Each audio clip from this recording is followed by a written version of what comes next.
We face a number of important issues around privacy, safety, and democracy, and you will rightfully have some hard questions for me to answer. Before I talk about the steps we're taking to address them, I want to talk about how we got here. Facebook is an idealistic and optimistic company. For most of our existence, we focused on all of the good that connecting people can do. And as Facebook has grown, people everywhere have gotten a powerful new tool for staying connected to the people they love, for making their voices heard, and for building communities and businesses. Just recently, we've seen the Me Too movement and the March for Our Lives organized, at least in part, on Facebook. After Hurricane Harvey, people came together to raise more than $20 million for relief. And more than 70 million small businesses use Facebook to create jobs and grow. But it's clear now that we didn't do enough to prevent these tools from being used for harm as well. And that goes for fake news, for foreign interference in elections, and hate speech, as well as developers and data privacy. We didn't take a broad enough view of our responsibility, and that was a big mistake. And it was my mistake, and I'm sorry. I started Facebook, I run it, and I'm responsible for what happens here. After more than a decade of promises to do better, how is today's apology different? And why should we trust Facebook to make the necessary changes to ensure user privacy and give people a clearer picture of your privacy policies? Thank you, Mr. Chairman. So we have made a lot of mistakes in running the company. I think it's pretty much impossible, I believe, to start a company in your dorm room and then grow it to be at the scale that we're at now without making some mistakes. And because our service is about helping people connect and information, those mistakes have been different in how we try not to make the same mistake multiple times, but in general, a lot of the mistakes are around how people connect to each other just because of the nature of the service. Overall, I would say that we're going through a broader philosophical shift in how we approach our responsibility as a company. For the first 10 or 12 years of the company, I viewed our responsibility as primarily building tools that if we could put those tools in people's hands, then that would empower people to do good things. What I think we've learned now across a number of issues, not just data privacy, but also fake news and foreign interference in elections, is that we need to take a more proactive role and a broader view of our responsibility. It's not enough to just build tools. We need to make sure that they're used for good. And that means that we need to now take a more active view in policing the ecosystem and in watching and kind of looking out and making sure that all of the members in our community are using these tools in a way that's going to be good and healthy. So at the end of the day, this is going to be something where people will measure us by our results on this. It's not that I expect that anything I say here today to necessarily change people's view, but I'm committed to getting this right, and I believe that over the coming years, once we fully work all these solutions through, people will see real differences. Facebook's been served with subpoenas from the special counsel Mueller's office. Is that correct? Yes. Have you or anyone at Facebook been interviewed by the special counsel's office?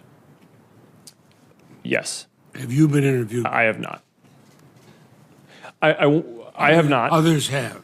I believe so, and I want to be careful here because that our work with the special counsel is confidential, and I want to make sure that in an open session I'm not revealing something that's confidential. I understand. That's why I made clear that you have been contacted, you have had subpoenas. Actually, let me clarify that. I actually am not aware of a subpoena. I believe that there may be, but I know we're working with them. Thank you. Your Chief Operating Officer, Ms. Sandberg, suggested on the NBC Today show that Facebook users who do not want their personal information used for advertising might have to pay for that protection, pay for it. Are you actually considering having Facebook users pay for you not to use that information?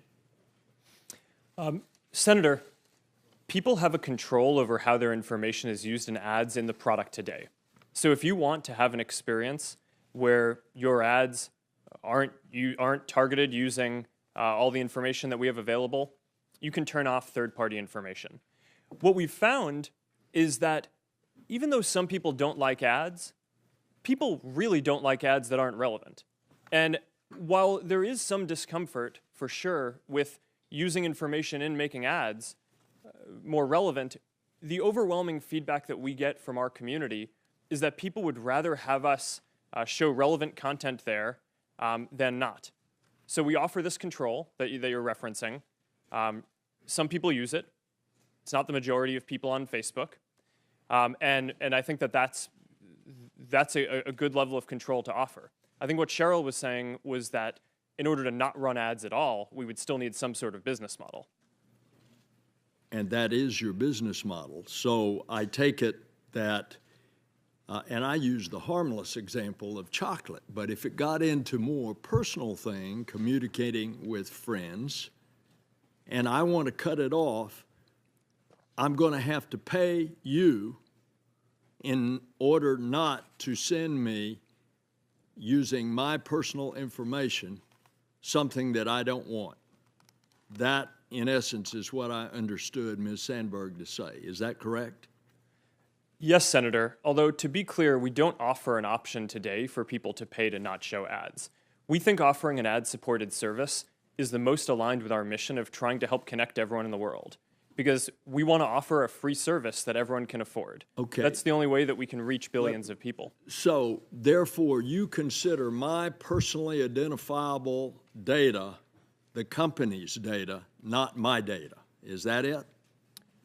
No, Senator. Actually, at the first line of our terms of service say that you control and own the information and content that you put on Facebook.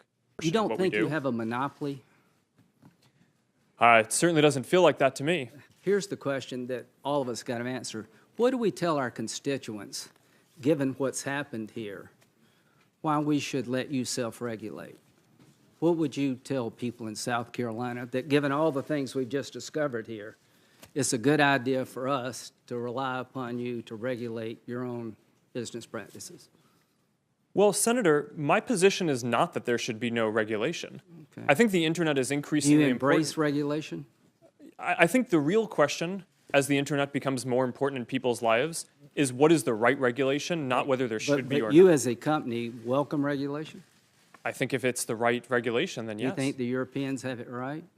I think that they get things right. Have you ever submitted? That's true.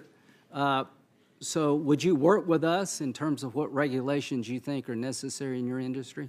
Absolutely. Okay. Would you submit to us some proposed regulations? Yes, and I'll have my team follow up with you so that way we can have this discussion across the different categories where I think that this discussion needs to happen. Look forward to it. Would you support a child online privacy bill of rights for kids under 16 to guarantee that that information is not reused for any other purpose without explicit permission from the parents or the kids? Senator, I think as a general principle, I think protecting minors and protecting their privacy is extremely important. And we do a number of things on Facebook to do that already, which I'm happy to get into. And I if appreciate it. that's I'm helpful. talking about a law. I'm talking about a law. Would you support a law to ensure that kids under 16 have this privacy bill of rights? I had this conversation with you in your office 7 years ago about this specific subject in Palo Alto. And I think that's really what the American people want to know right now. What is the protections of this? What are the protections that are going to be put on the books for their families, but especially for their children? Would you support a privacy bill of rights for kids where opt-in is the standard? Yes or no? Senator, I think that that's an important principle. I And appreciate that. And I think we should. Do we need a law to protect those children? That's my question to you. Do you believe we need a law to do so? Yes or no? Senator, I'm not sure if we need a law, but I think that this is certainly a thing that deserves a lot of discussion. Again, I couldn't disagree with you more. We're leaving these children to the most rapacious commercial predators in the country who will exploit these children unless we absolutely have a law on the books. Please, and I Senator, think it is absolutely please give a short answer. Senator, I look forward to having my team follow up to flesh out the details of it. I don't think this is a Senator difficult Flake, Senator issue Flake. to get a correct answer to. Thank you, Mr. Chairman.